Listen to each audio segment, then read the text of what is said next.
Assalamualaikum warahmatullahi wabarakatuh. Selamat pagi semuanya. Semoga selalu diberi kebahagiaan dan kesehatan ya teman-teman. Oke, pada kesempatan hari ini kita akan membahas tentang apa sih itu evaluasi dan apresiasi seni untuk anak usia dini.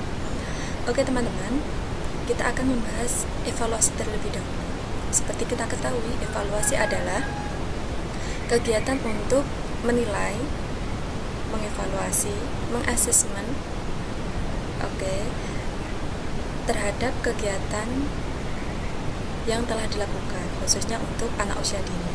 Sedangkan apresiasi adalah kegiatan untuk menghargai karya seni anak usia dini. Pertama kita akan membahas evaluasi untuk anak usia dini terlebih dahulu ya teman-teman. Jadi dalam kegiatan evaluasi ada 4 nilai yang bisa kita berikan untuk anak usia dini. Kalau jenjang di atas SD, SMP, SMA biasanya nilainya berupa angka. Namun kalau untuk anak usia dini nilainya berupa simbol dan deskripsi. Di sini ada 4 nilai ya teman-teman. Nilai yang pertama adalah belum berkembang. Nilai ini diberikan kepada anak. Pertama-tama guru telah menentukan KD, telah menentukan kegiatan.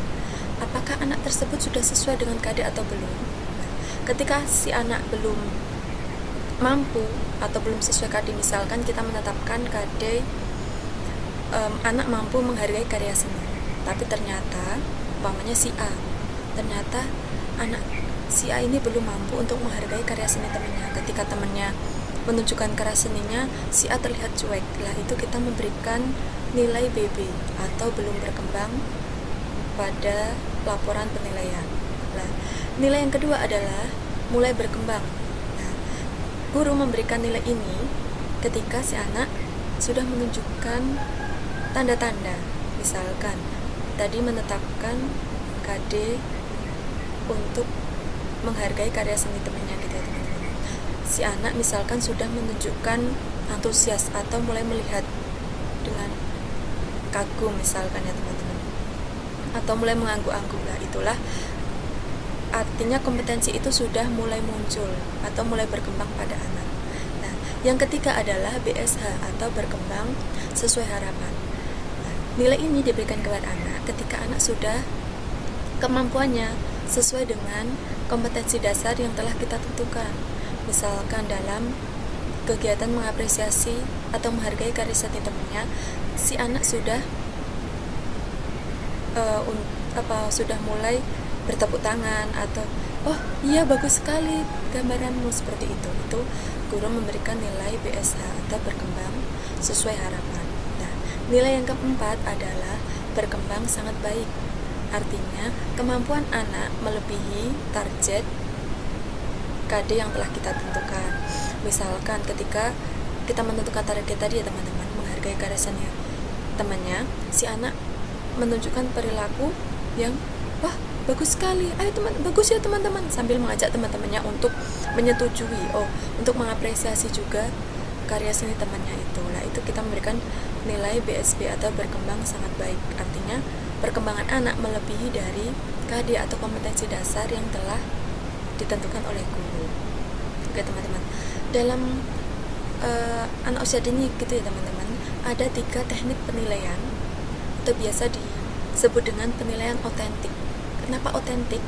Karena penilaian guru mengambil nilai itu berdasarkan dari perilaku anak, dari ucapan anak, dari perasaan anak yang dirasakan oleh guru, dari perasaan anak yang muncul. Itulah kenapa penilaian itu disebut penilaian otentik. Artinya bukan hanya menilai akademis saja, tetapi dari keseluruhan aspek perkembangan itu dapat dinilai. Penilaiannya ada tiga jenis penilaian ya teman-teman. Jadi dalam satu hari itu guru melakukan 3 jenis penilaian. Yang pertama adalah checklist. Apa sih itu nilai checklist? Seperti namanya ya teman-teman, checklist. Jadi guru itu telah menentukan KD dan guru tinggal melakukan checklist. Siapa saja yang hari ini sudah berkembang, sudah muncul KD-nya. Misalkan KD mengapresiasi karya seni temannya gitu ya teman-teman.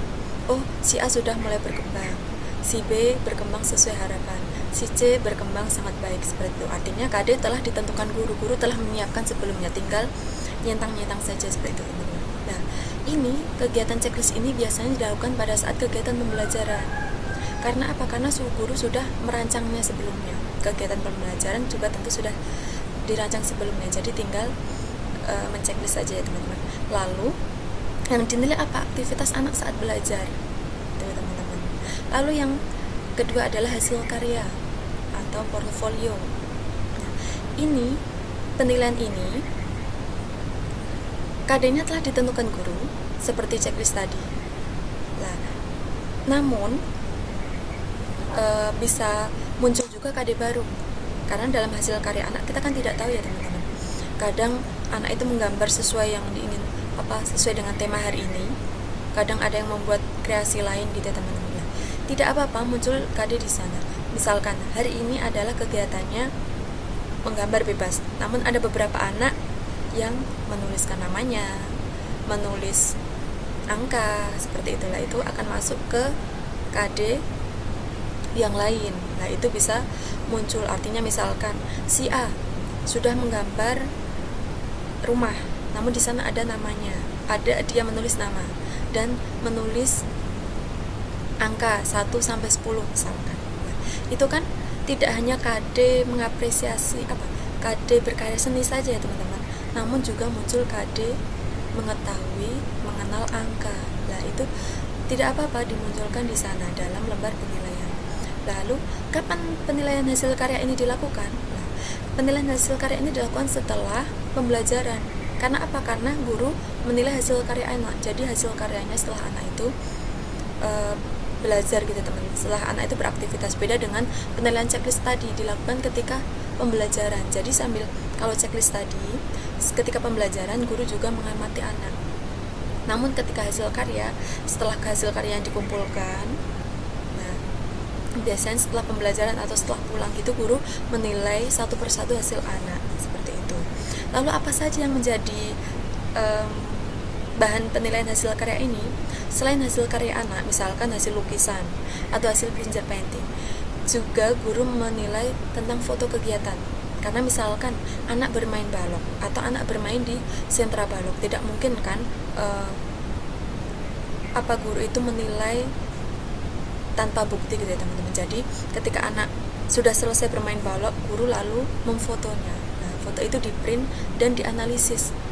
KD apa saja yang muncul seperti itu, sudah berkembang atau mulai berkembang atau berkembang sesuai harapan, itu adalah penilaian hasil karya. Yang terakhir adalah anecdotal record atau penilaian anekdot. Nah, penilaian ini biasanya dilakukan untuk menilai kejadian-kejadian khusus. Artinya misalkan anak yang biasanya diam, suatu ketika si anak itu bercerita panjang lebar kepada guru. Ini kan termasuk kejadian tidak umum gitu ya, teman-teman, kejadian luar biasa lah seperti itu, ataupun kejadian khusus. Lah, di sini guru juga sambil melakukan penilaian.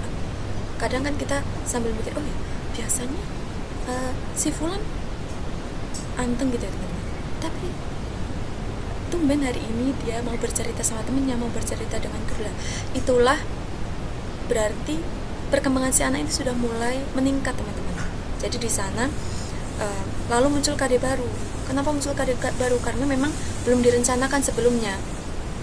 Jadi KD apa yang muncul itu guru yang mencarinya, disesuaikan dengan tadi perilaku si anak seperti itu. Lalu kapan dilakukan penilaian anekdot? Dilakukan kapan saja.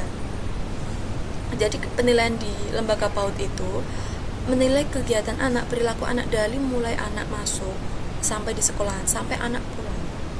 Jadi biasanya guru itu membawa catatan kecil atau kadang itu ada plesetan BCCT, BCCT. Apa itu BCCT? Buku cilik-cilik tenang. Jadi kemana-mana guru itu harus membawa catatan dan bolpen sama HP. Untuk apa? Untuk memfoto, untuk mendokumentasikan kegiatan anak, perilaku anak seperti itu, untuk bahan penilaian gitu ya, teman-teman. Nah, di sini misalkan ini contoh dari penilaian checklist ya, teman-teman. Guru sudah menentukan, oh hari ini kegiatannya adalah mengecap pola gitu ya teman-teman.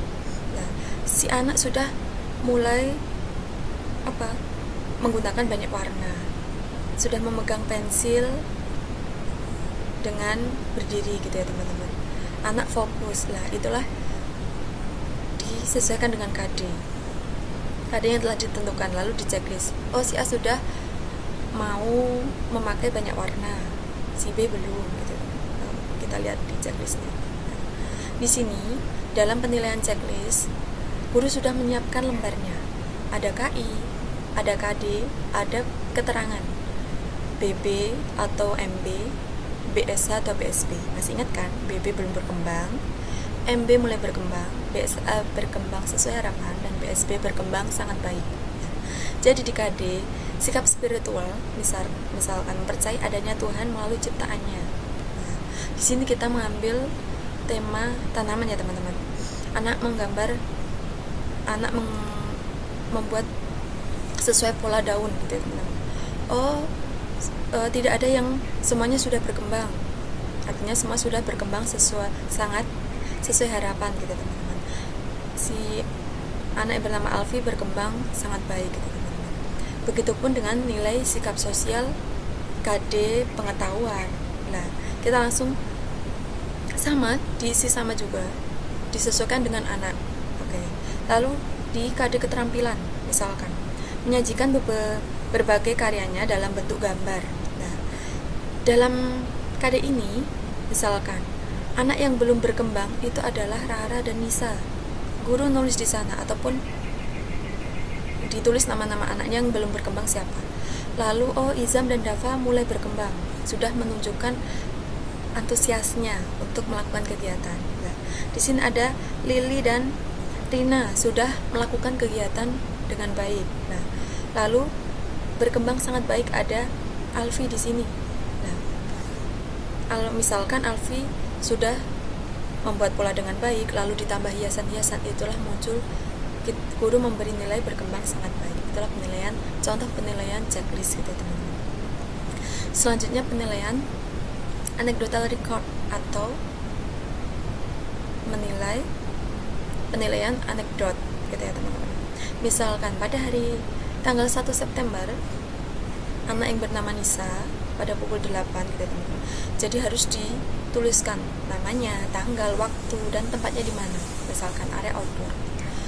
Nah, dalam sehari-hari anak yang bernama Nisa ini anaknya sangat pendiam. Dia cuek dengan temannya. Nah, suatu ketika pada tanggal 1 September ini ada temannya yang jatuh. Nah, lalu Nisa dengan antusias membantu. Nah, itu kan sesuatu peristiwa yang langka gitu ya teman-teman. Nah, guru menuliskan catatan anekdot itu sesuai dengan kenyataan, artinya objektif. Nah, misalkan peristiwa dan perilakunya seperti apa? Rafa terjatuh, Nisa menarik tangan Rafa hingga Rafa berdiri. Rafa dan Nisa lalu bersepeda bersama. Itu contoh kalimat yang objektif. Oke, perlu digarisbawahi dalam penilaian anekdot ini, guru tidak menuliskan sesuai asumsi guru. Misal, wah hari ini Nisa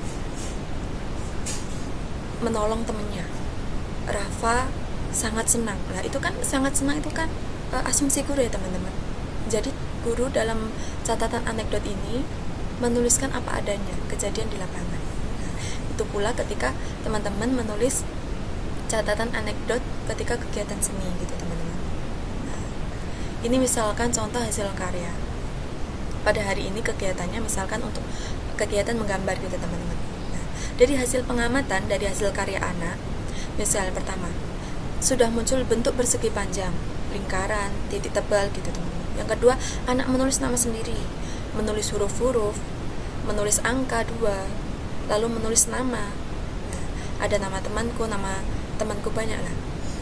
Oke, saya sampaikan lagi. Dalam hasil karya ini, setelah anak berkegiatan gitu teman-teman, membuat hasil karya, guru menanyai anak, buat apa nak? Menggambar apa? Itu guru ditulis di sana teman-teman. Dia menggambar apa? karena persepsi kita dengan persepsi anak akan lain. Oh, mungkin ini menurut kita adalah sebuah coretan ya teman-teman, tapi menurut anak ini bisa jadi itu gambar orang, Bu. Gambar apa? Gambar yang lain gitu. Nah, dari cerita anak kita tuliskan di hasil pengamatan, teman-teman. Nah, dari hasil pengamatan ini lalu kita tentukan KD-nya. KD apa saja yang muncul gitu ya teman-teman. Misal yang pertama mengenai keaksaraan awal melalui bermain. Nah, tadi ya, menulis namanya. Mengenal benda-benda di sekitar. Misalkan tadi persegi panjang, lingkaran gitu teman-teman. Lalu KD 3.7 mengenal lingkungan sosial. Karena anak di sana menceritakan temannya, menceritakan bahwa temannya banyak. Nah, dari sana guru menilai. Nah, dari KD ini kita tulis di keterangan. Oh, ternyata mengenal keaksaraan awal anak sudah mulai berkembang gitu ya, teman-teman. Walaupun sebentuk-bentuknya anak gitu ya teman-teman, tulisannya apapun. Nah, lalu mengenal benda-benda di sekitar, bentuk seperti itu ya teman-teman. Oh, berkembang sesuai harapan. Lalu anak mengenal lingkungan sosial, mengenal teman-temannya gitu teman-teman. Oh, berkembang sesuai harapan juga. Nah, di sana. Jadi kenapa hasil karya itu bisa muncul KD baru? Karena mungkin dari cerita anak dia akan menceritakan di luar pemikiran kita gitu teman-teman. Oke. Nah, saya mengutip pendapatnya Charles Mason. The mind feeds on ideas and therefore children should have a generous curriculum. Jadi pemikiran anak itu akan tumbuh, biji-biji kreativitasnya, ide-idenya itu akan tumbuh ketika anak disajikan dengan kurikulum yang kaya, kurikulum yang beraneka macam gitu ya teman-teman. Dan anak mencerna sendiri ide-idenya seperti itu. Karena apa? Karena selama ini permasalahan yang ada di lembaga PAUD, guru itu selalu mencontohkan dan selalu apa ya teman-teman, membenarkan, artinya menyalahkan anak. Tidak sesuai, harus sesuai dengan guru lah. Itulah bukan ciri-ciri kurikulum yang kaya, bukan kurikulum yang dapat merangkul anak. Jadi ketika guru, oke lah sesekali guru mencontohkan gitu teman-teman. Namun ketika anak membuat hasil yang lain, guru tetap menerimanya, mengapresiasinya gitu teman-teman. Oke, sebelum kita beralih ke apresiasi hasil karya seni anak, silahkan teman-teman melakukan presensi di e-learning ya, dengan menuliskan apa saja tujuan evaluasi kegiatan seni untuk anak usia dini. Oke, silahkan tuliskan tujuan evaluasi itu apa saja di e-learning. Oke. Sekarang kita beralih ke apresiasi karya seni anak. Jadi ketika teman-teman sudah mempelajari teorinya, ketika melakukan apresiasi, guru itu harus melakukan apa, harus mengamati apa. Nah, ini saya tampilkan beberapa contoh cara guru mengapresiasi karya seni anak. Yang pertama adalah pameran hasil karya. Nah, biasanya pameran ini dipajang di kelas. Ada satu tembok khusus gitu ya teman-teman, khusus untuk menempelkan semua hasil karya anak gitu. Guru menyediakan dinding khusus, lalu semua karya dipajang di sana, dan biasanya terletak di setiap kelas. Jadi setiap kelas itu ada satu dinding khusus untuk menempelkan hasil karya anak. Lalu selain menempelkan ini, guru juga bisa mengapresiasinya dengan memfoto dan mengirimkan ke orang tua. Oh, hari ini alhamdulillah Mbak Ana sudah mengerjakan kegiatan dengan baik Bunda. Alhamdulillah hari ini Mbak Nisa sudah semangat, seperti itu dan sebagainya. Itulah bentuk apresiasi, salah satu apresiasi guru. Nah, yang kedua adalah Markeday. Sudah pernah dengar teman-teman apa itu Markeday? Ya, hari berjualan. Hari berjualan ini biasanya adalah program sekolah, biasanya dilakukan satu tahun sekali atau 1 tahun 2 kali setiap akhir semester gitu ya teman-teman. Pas kegiatan kelas meeting seperti itu mengadakan Markeday. Nah, lalu bagaimana kegiatan ini dilaksanakan? Biasanya anak berdiri di stand-standnya. Jadi sekolah sudah menyiapkan, oh ini stand dari kelompok TKA, ini stand dari kelompok TKB seperti itu. Di sana anak dibantu dengan guru kelas ataupun dapat pula melibatkan orang tua. Jadi orang tua ikut berpartisipasi, ikut berjualan di sana, gitu teman-teman. Lalu barang apa saja yang dijual?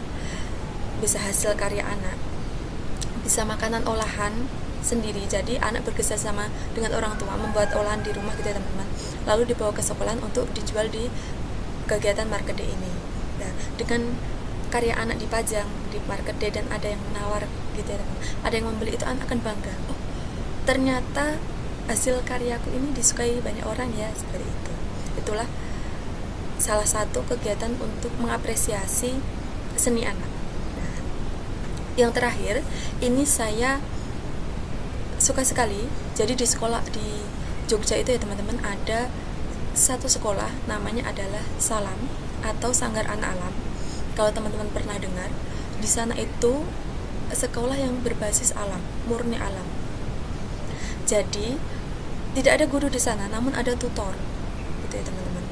Dan di Salam ini, Sanggar Anak Alam ini ya teman-teman, ada dari jenjang TK sampai SMA, sekolah di Salam, dan di sana memang tidak pakai seragam gitu ya teman-teman. Nah, salah satu kegiatan apresiasi dari Salam ini adalah adanya bulan presentasi teman-teman. Nah, di sini ada bulan presentasi. Biasanya bulan presentasi ini dilaksanakan 1 tahun sekali di akhir tahun ajaran, gitu teman-teman. Lalu yang melakukan siapa? Dari anak TK sampai SMA.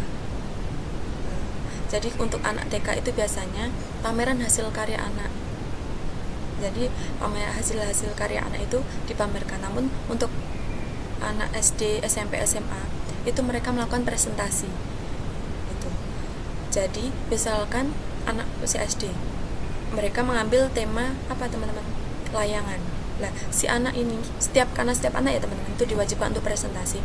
Misalkan si anak mempresentasikan layangan, layang-layang gitu ya teman-teman. Layang-layang, bagaimana cara membuatnya, apa saja bentuknya. Nah, di sana anak digali untuk memaksimalkan keterampilannya untuk berpresentasi. Namun untuk anak TK masih dengan hasil-hasil karyanya itu dipajang pada kegiatan bulan presentasi. Ramai sekali ini teman-teman setiap tahunnya. Nanti kapan-kapan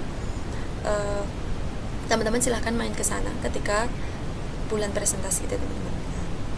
Lalu di sana apa? Anak harus menguasai bahan presentasi, karena presentasi ini seperti apa ya teman-teman? Seperti workshop gitu ya teman-teman.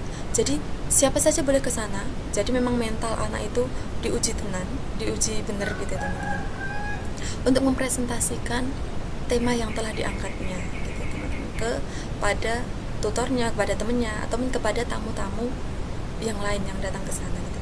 Biasanya ramai sekali di bulan presentasi ini.